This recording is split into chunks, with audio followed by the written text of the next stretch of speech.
Hello, I'm Andy Luke. I'm a sinner, and for my sins, I've been entrusted as one of the organisers of Caption, one of the UK's longest running, most respected comics festivals. But I have no idea what I'm doing. I haven't read a comic in well, a couple of days.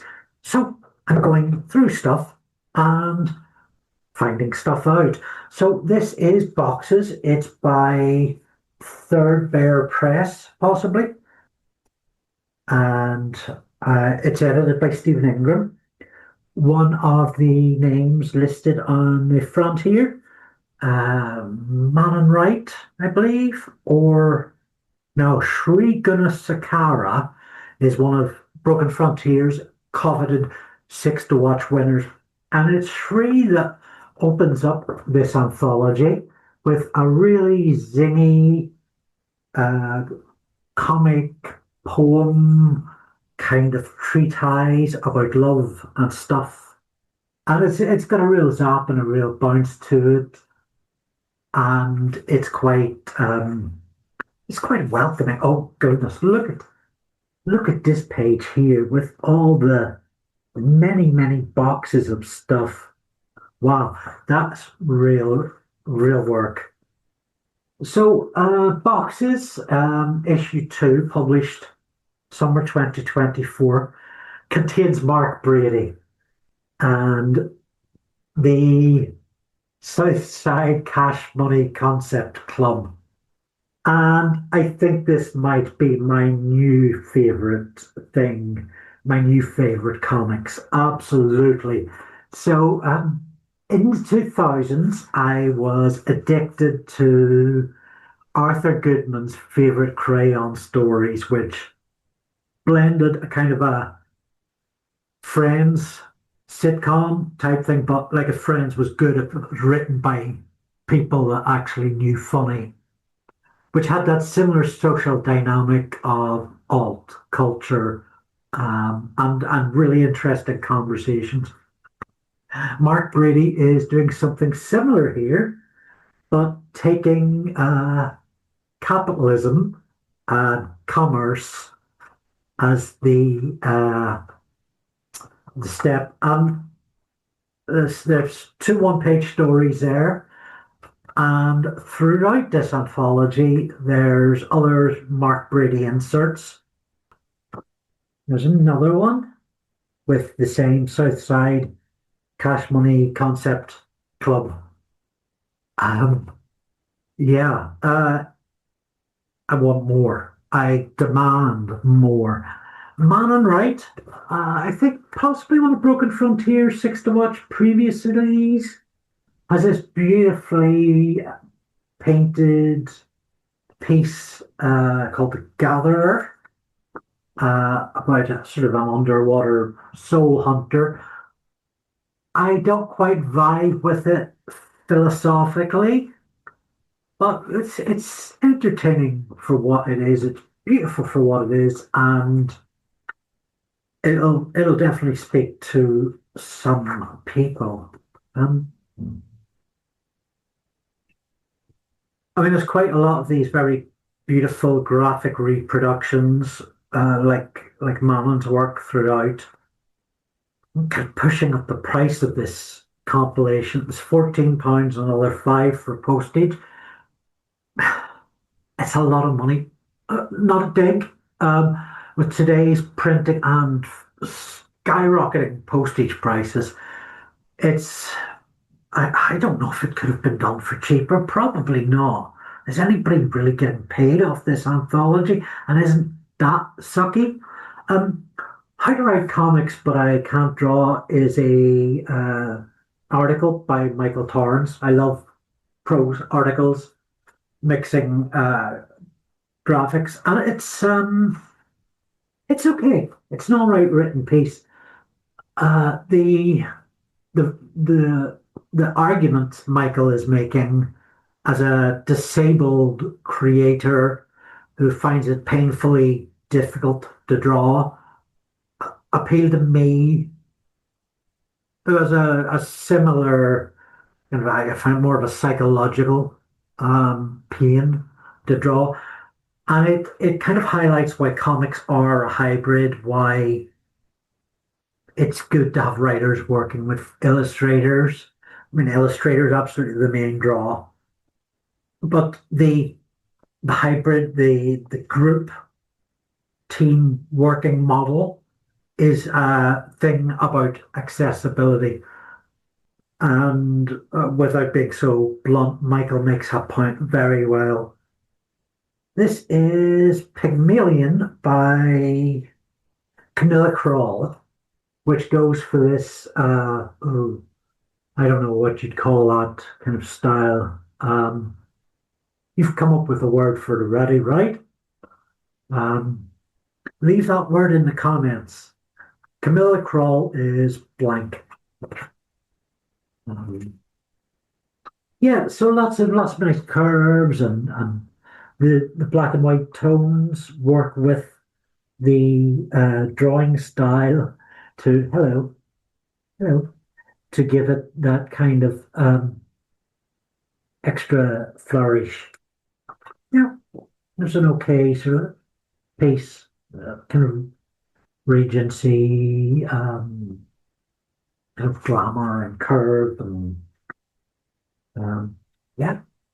Um, so to one of my other favorites is Out of the Birds by Julie Campbell, in which she writes with a man's voice about a man in recounting his child and adult as and father narratives in the hobby of bird spotting, bird spotting, and it's a really lovely, delicate tale with this sort of, and is that all it is? Like many pages? Oh my goodness, it's really economical too. You see the use of two different colors on this, and I think that I really love this sort of two-tone kind of style in telling this kind of thoughtful story that's sort of, well, I mean, it's a story about observances, which is also an observation observance. So, yeah, Julie's piece absolutely gets my vote. Another favorite. More Mark Brady, Cash Concept Money Club. Mark, I love you. What's next? Oh, so this is by Kath Carvey. Yeah, Gin Juice Babe, which is a very simple, childish, as a compliment, story about a fairly silly little girl or teenager, young woman, chasing down a boy who's not interested. And that, although that sounds like a recipe for doom, um, the illustrative style and the direction of the narrative just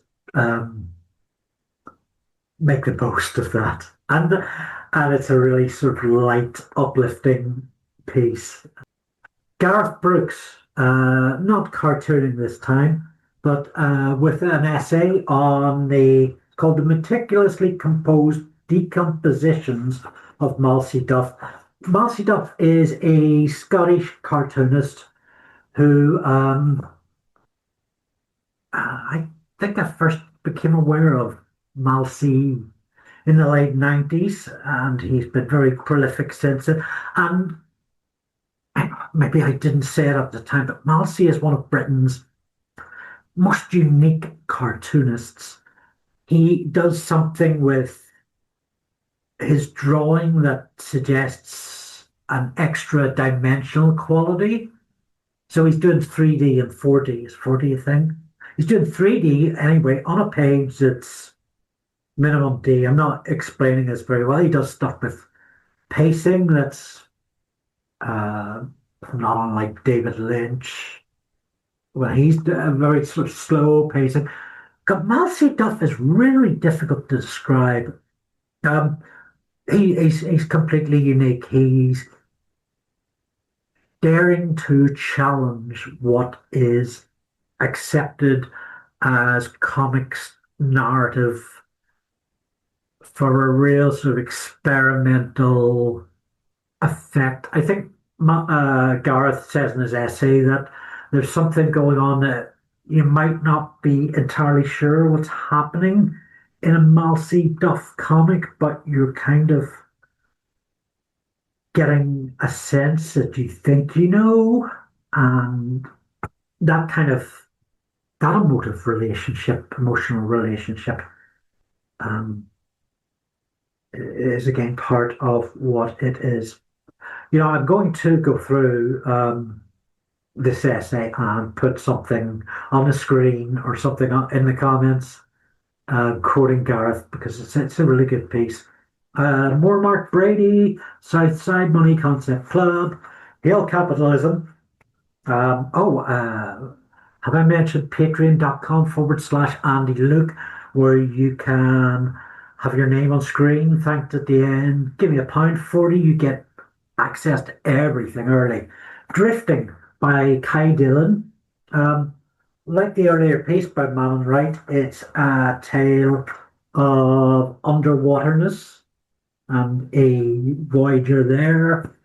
Um, Again, quite lovely with that style. I've seen a number of comics creators over the years play with underwater narratives with floating and sinking, bereft of any kind of vessel of protection. And I guess it's just something that's, yeah, it's a touchstone. Who's in there by, I can't make this creator out, Enrico Ariis. Um, yeah, this is another favorite. It starts off with a kind of early Red Dwarf kind of style. It very. I wish I could say who this is influenced by. Is it a Dan Clowes kind of thing or whatever? I hope you could get a good look at that.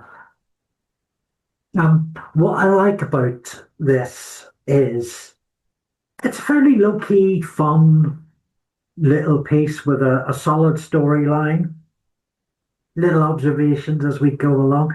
It's a chill comic. It's one, three, five, six. So 6 pages of chill comics.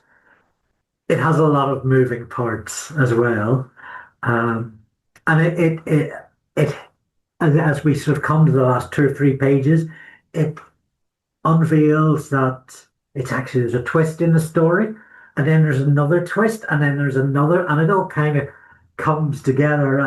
Kind of those great Stephen Moffat press gag stories where there's a twist. You're sent one way by the narrative, then you're sent the other, and the other, and it's really well paced in that regard. So thank you, Enrico Ariis. Misery Loves Dinner by The Roaring Roar. This is the only one that didn't really vibe with me.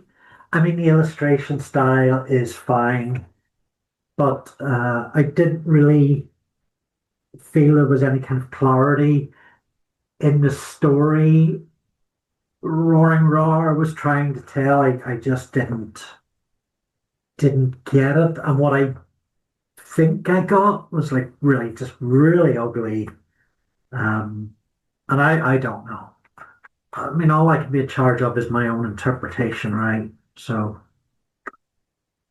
and then editor Stephen Ingram closes out the book with The Beautiful Sad. I think that's sort of a not much to it. Story of a haunted record store. Um, I mean, it's quite nice artwork, quite nice illustrative, and at only 3 pages, you wouldn't expect it to be in batch in it. Yeah, so that's my big thing for this week: boxes, and go and check out Thirdbear Press. Is that?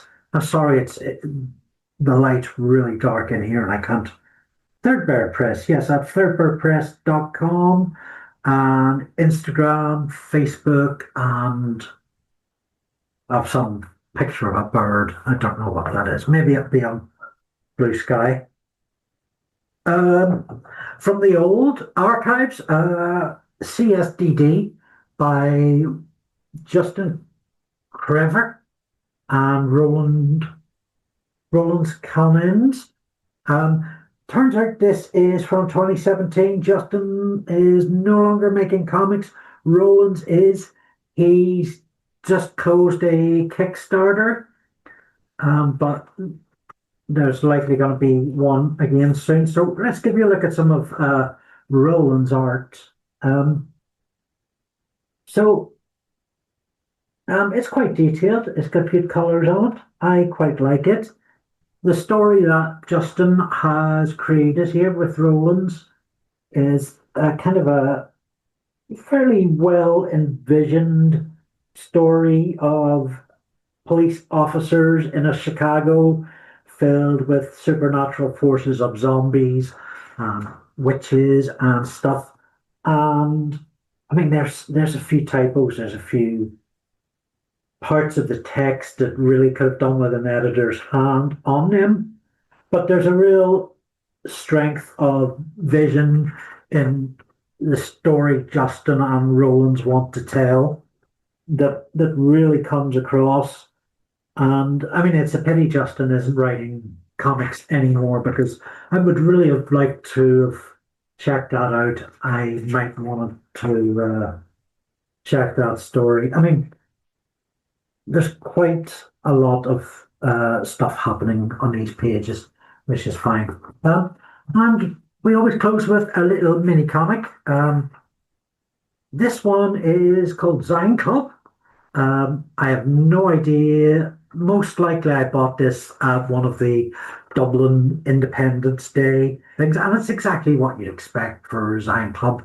Not much in the way of comics, but lots of like little pictures and stuff that for their own, they have their own thing that they're doing that's a bit different. Yeah, each page has a credit for the artist's by that is twinned with these. It's maybe about 20 pages, 20 A6. If you've got, yeah, I enjoyed it for what it was. Yeah. If you've got any of these little A6 comics or want to steer me towards somebody who's making them where I can order them or get a free review copy if that's on the table, please reach out. I love A6 comics. I really do. That's the way to sell me. A6 and as cheap as you can make them. So, next time out, we will be doing a comic called Defiant by Time Bomb, Steve Tanner's outfit. It's written by Andy Winter. I can't remember the artist's on, but there'll be Vikings. So next time, Vikings.